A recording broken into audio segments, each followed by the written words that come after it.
عبدو بيس، تسجيلات الفلك. إلى اللقاء إلى اللقاء، الموت خير من بقاء. يا قلبك ويا دموع سيدي تساقطي على الخد الأسيد. إلى اللقاء إلى اللقاء، الموت خير من بقاء.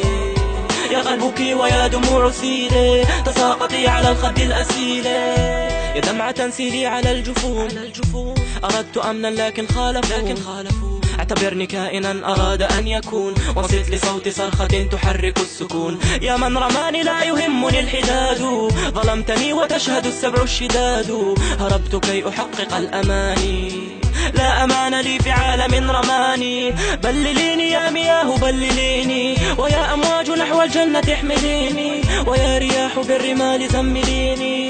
يا قلوب أنا الوقت كي تليني، همومي غادري قلبي وطيري.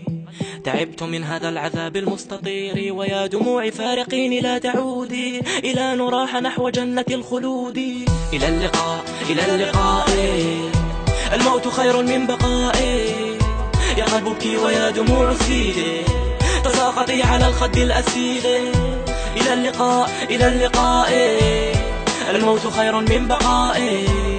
يا قلبك ويا دموع سيدي تساقطي على الخد الأسيد.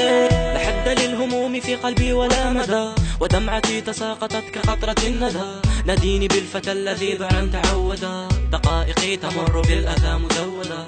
أيا مياه البحر زمليني بالرمال، كل الخيارات انتهت لم يبقى الاحتمال. واحكي لهم حكايتي يا عازف الكمال، فلا سلام ضمني هنا ولا أمان. يا دهر هدني حقد من الأنام، وفي ليالي الخوف لا مكان كي أنام.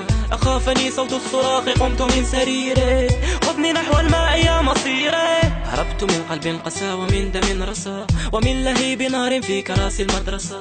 هربت كي أعيش خفت من شر دنا، من قوم قطعوا رؤوس الناس عندنا. إلى اللقاء إلى اللقاء، الموت خير من بقاء.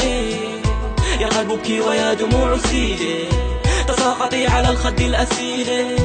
إلى اللقاء إلى اللقاء، الموت خير من بقاء. يا قلبك ويا دموع سيدي تساقطي على الخد الأسيد. بثيابه ينام في حضن الشاطئ بلوغ التركي، وحيدا يغرق في صمت العالم الذي لا يزال تحت الصدمة بسبب هذه الصورة التي وصفت بالخانقة والمخزية.